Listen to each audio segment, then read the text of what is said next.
da viagem antes. Então você escolhe os pontos que você Isso vai ver. funciona com vale? Eu quero tentar entender assim, porque a pizzaria tem um dono. Ou não tem o dono? Não tem um dono, é do Estado. Todo o comércio é do Estado? Tudo do Estado. Todos? Tudo do Estado. E eles que designam quem que vai trabalhar nesses comércios? Eles que vão definir, mas assim, hoje já existe um acordo que existe entre o Estado e um grupo que chama Donju, que se traduzir é algo como mestres do dinheiro, que são os capitalistas norte-coreanos. São aquelas pessoas que fazem dinheiro com a Coreia do Norte.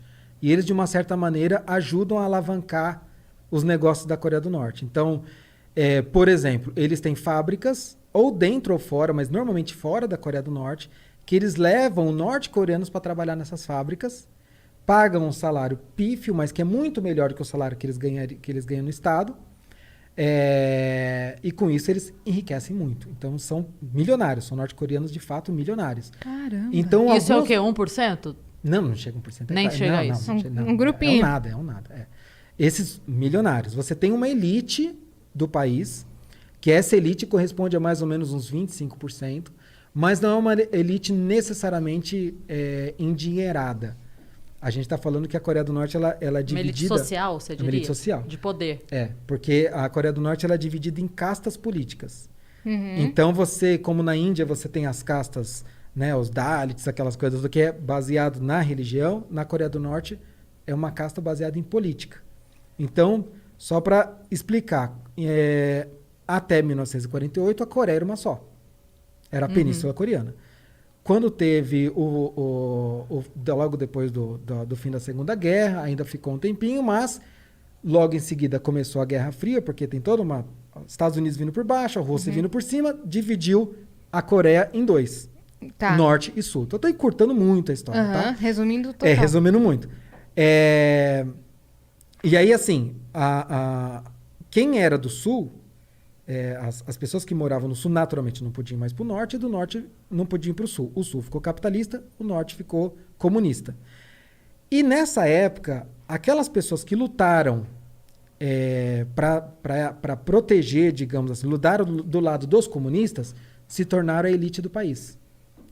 Todo mundo que antes era um comerciante, um fazendeiro, um pastor, alguma coisa assim, ou seja, que qualquer coisa que é dono de terras e tal, ele foi totalmente desapropriado, tudo que era dele passou para essa elite política. E eles foram enviados para uma montanha inóspita para viver no campo de concentração que existe até hoje. Então, assim, todo mundo que tinha algum tipo de influência, negócio e tal, virou a pior classe social da Coreia do Norte. O que aqui seria ao contrário, né? Quem tem um negócio bem sucedido está no topo da hierarquia. E eles são considerados hostis. Então, o nome da categoria, então, se fosse dividir essas castas da Coreia do Norte em 3 grupos, seriam a classe principal, a classe dominante, que seria a elite. Aí você tem os vacilantes, que são os neutros, e os hostis. Os hostis são esses que eles têm uma linhagem, um avô, um tio, alguma coisa. Nessa época, a gente está falando de 1948 e tal, Em termos históricos, ontem, né? Que chama. Mas é que os asiáticos, de modo geral, e na Coreia do Norte isso é muito forte, eles levam a hereditariedade muito a sério. Então, eles acreditam que algum traço de personalidade seu, seja positivo ou negativo, ele passa de geração para geração até 3 gerações. Então, eles acreditam o seguinte: se você teve um vô que ele era fazendeiro, um capitalista, você tem uma inclinação capitalista. Então, você vai nascer já num campo de concentração, você tem que ficar fora da sociedade, porque você é um risco para o Estado socialista. Gente, parece uma utopia isso que ele está falando. Parece um mundo paralelo. O quê? Então, assim, hoje 30% da população, mais ou menos, é essa categoria de justiça. Não é pouca coisa. É extrema pobreza? Eles são aqueles que vivem trabalho forçado, extrema pobreza, aqueles que têm a pior vida possível. Então, esses vivem nas montanhas inóspitas, lugares muito... Então, tem... E contato zero com você? Zero, você nem viu, não. nem... Tá. Não, assim, é completamente fora, você não vê. Aí você vai ter o outro grupo, que são esses vacilantes, que corresponde a mais ou menos 45%, que são aqueles que, no seu histórico, nem tinha alguém que era capitalista ou o dono de terras, comerciante, e nem teve um general, um soldado, alguém que lutou na Guerra da Coreia, lutou na Guerra do Japão, ou que era comunista. Não tem nenhum desses dois. Ele só estava ali, só sou um cidadão e mais nada. Comendo pastel na feira, E, tipo, deu uma guerra, eu Café tava com aqui. leite, Que não que eu tô faz fazendo nem aqui? cheiro. Aham. São esses daí. Por que chama vacilantes? Porque o Estado permite, digamos assim, que ele vive em sociedade, mas acompanha e monitora tudo que ele faz. Porque ele pode dar um vacilo. Porque ele pode dar um vacilo. Ou seja, ele pode ter alguma inclinação capitalista ou se não tão devota ao socialismo, que isso vai acender uma luzinha vermelha e a vida dele vai começar a ficar um pouquinho mais difícil. Então, isso vai começar a impactar no que ele pode comer, onde ele vai morar, se ele pode estudar ou não, que acesso seus filhos vão ter, vai começar a impactar.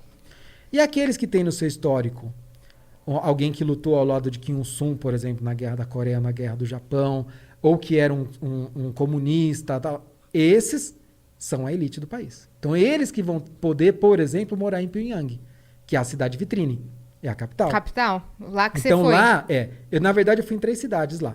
Mas é óbvio que só vão me levar para os lugares que eles querem Óbvio. me Não mostrar. vão te levar É. pro topo da Então, montanha. Então, Pyongyang, por exemplo, 95% da população de Pyongyang é da elite. Então, assim, por quê? Porque é um privilégio morar lá. É onde você tem a melhor educação, a melhor saúde, o melhor acesso, melhor tudo. Parques, hotéis, tudo. Lá tem parque aquático, cinemas, tem restaurantes diversos. Então, assim, é o lugar dos 5 privilegiados. estrelas É. ali. Aí, se um norte-coreano, por É exemplo... engraçado você pensar que o privilégio do país comunista é todos os privilégios que o capitalismo pode oferecer para eles, né?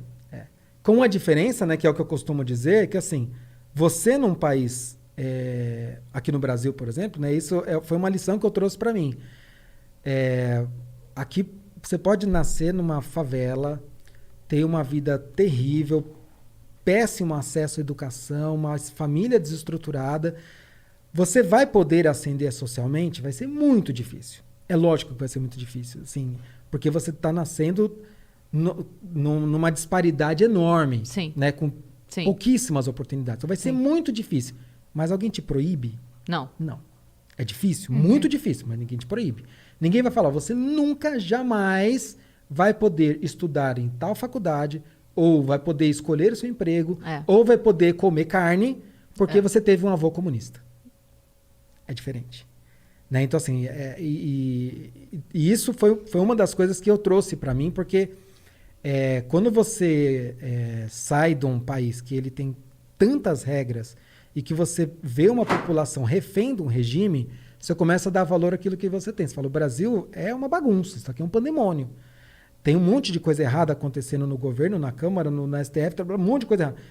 Mas calma, poderia ser muito pior, entendeu? Só para fazer um parênteses aqui, a gente já volta a falar da Coreia do Norte. Sabe a jornalista Cora Honey? Ela foi... sei.